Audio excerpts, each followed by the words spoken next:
वक्त जो कामिल आलम बिया बादशाह बिया आशिक रसूल बिया हजरत महमूद गजनवी बादशाह बिया पर खाली इक़्तिदार वालो बादशाह न जंहिंजी दिल मदीने वारे साईं सां गंढियल हुजे। हजरत महमूद गजनवी रहमतुल्लाह वेठो आ साईं जे बारगाह में हिकिड़ी कुराड़ी आई रोई पई चे अर्ज़ इहो आ हिकिड़ी तव्हां खणी आई आहियां। बादशाह चवण लॻो माई ॿुधा चे मुंहिंजो घर वारो मरी वियो आहे मां बेवा आहियां मुंहिंजी न्याणी जवान आहे रात जो अंधेरे में तुंहिंजो नौजवान भाइटो मुंहिंजे घर में ईंदो आहे। बादशाह जा वार उभा थी विया चे अम्मा बस हाणे वरी जॾहिं अचे न तूं रुॻो मूंखे इत्तला ॾे अदब चे साईं तुंहिंजो प्रोटोकॉल शाही महल रात जे अध रात गुज़री वेंदी केरु दरवाज़ा खोलींदो तो ताईं कीअं पुॼां। बादशाह चयो हीअ मुंडी वठ वज़ीरन खे ॿुधाए छॾे हीअ कुराड़ी जॾहिं बि अचे त हिन जो रस्तो न रोकजां हिन जे लाइ दरवाज़ा खुला रखजां। बादशाह इंतज़ार में आहे हिकु ॾींहुं गुज़री वियो ॿियो ॾींहुं गुज़री वियो टियों ॾींहुं गुज़री वियो रात पई उहो नौजवान बेवा जे घर में दाख़िल थियो आहे। माई जोड़ती आई महमूद गज़नवी क़िबला को जेको बदमाश नौजवान जेको मूंखे चवंदो आहे त मां बादशाह जो भाइटो आहियां वो अॼु वरी मां ग़रीब औरत जे घर में दाख़िल थियो आहे। बादशाह जल्दी जल्दी में तलवार खई माई सां गॾिजी घर में आयो आहे। घर में अंधेरो लॻो पियो आहे देर कान कई हिकिड़ो तलवार जो वार कई नौजवान जो कंठ लाई छॾी। वक्त जो बादशाह ये न त सिपाही मोकिलिया फौजी मोकिलिया न पाण तलवार खणी आयो हिकड़ी वार सां कुंडी लाए ओला बदमाश को बाश जो सर कलम करण खां बाद में हाणे चवण लॻो कुराड़ी दियो बार रोशनी कर चिराग बार। माई जड़ी मल घर में चिराग बारियो ॿियो ॿारियां रोशनी कया। बादशाह डोड़ी वञी न मक़तूल जो मुंहुं ॾिठो जंहिंजो कंध लाहे चुको चेहरो ॾिसी करे अल्लाह जे बारगाह में सजदे में किरी पियो सजदो करे उथियो चवे तो अम्मा पानी पिया। माई पानी भरे आई पर गरीब औरत जे घर जो चेड़ो लुड़ पानी हुयो बादशाह पी ढव कयो आई रवानो थियो। माई हथ ॿधी अर्ज़ कयो कि बिला तो मुंहिंजी दाद रसी कया तो मुंहिंजो फरियाद ॿुधो पर वञण खां पहिरीं मूंखे 3 सवालनि जा जवाब खपनि। बेशक अवां मुंहिंजी तव्हां ॿुधी मुंहिंजो फरियाद कयो पर हाणे वञण खां पहिरीं मुंहिंजा 3 सवाल आहिनि उन्हनि जा जवाब ॾेई पोइ महमूद गज़नवी चवण लॻो अम्मा कहिड़ो सवाल चे बादशाह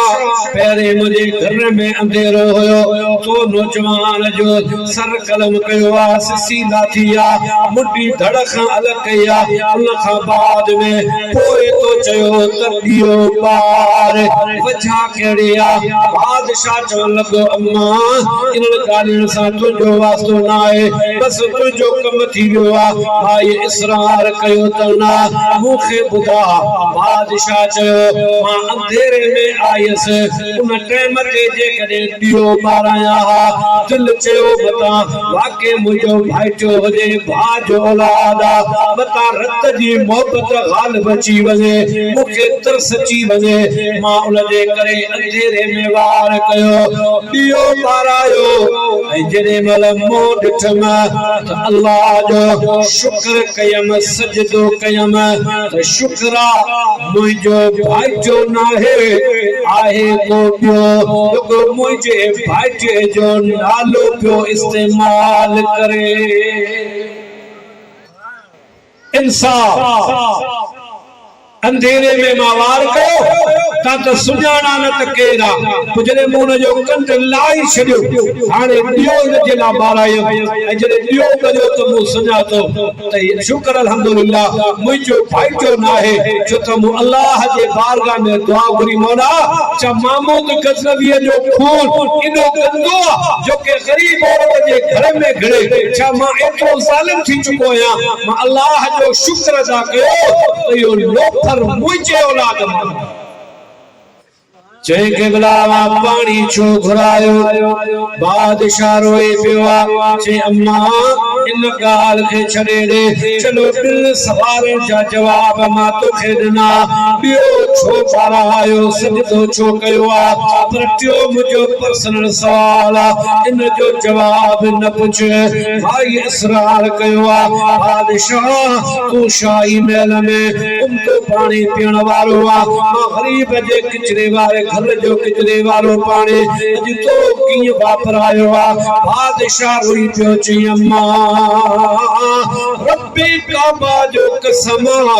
जने मल तू दाखणी आई मां पानी पीण छडे दिनो आ मानी खान छडे दिनी आ मां अल्लाह जे बारगाह में वायदो कयो आ ते तेसई न खाइंदम न पींदम जेसते गरीब जो फरियाद न कंदम मां टे दी गुजरी वया टे रातियों गुजरी वया मां रोज़े जी नियत करे छडिया न खादो आ न पीतो आ अज मां पंहिंजो कम पूरो करे अल्लाह सा वायदो सचो कयो आ तुझे घर जे पानी सा अज महमूद रोज़ो खोलो आहे इंसाफ हो जे इमाम आदिल ऐ बी हदीस में हबीब करीम फरमायो अफजलुल जिहाद कलिमतुल हक अफजल जिहाद यो वक्त जो बादशाह भी हुजे ना को उनके हक जो कलमो चेने पर अज हक जो कलमो चवण ॾाढो ॾुखियो असां जे मुल्क में त कानून लॻो नाले जो गरीबन जो कानून अलग आ मिस्किनन जो कानून अलग आ अमीरन जो कानून अलग आ ये वडा वडा धाड़े न रहजन जेके टीलन में जिंदगी जा गुजारे तमा केड़ो सा मिली करे पुछो त चावा के धाड़े थियण जो शौक आ त चौंदा यार शौक ना है पर जब इंसाफ न मिलियो जदे ज़्यादतियूं थियूं त पो मजबूरन अज असा धाड़े ल बणायो छो त कानून ना है जिते कानून होदो आ जिते इंसाफ होदो दुनिया में भी इज्जत होती है कयामत जे आरे रब अर्श जो सायो नसीब हजरत फारूक आलम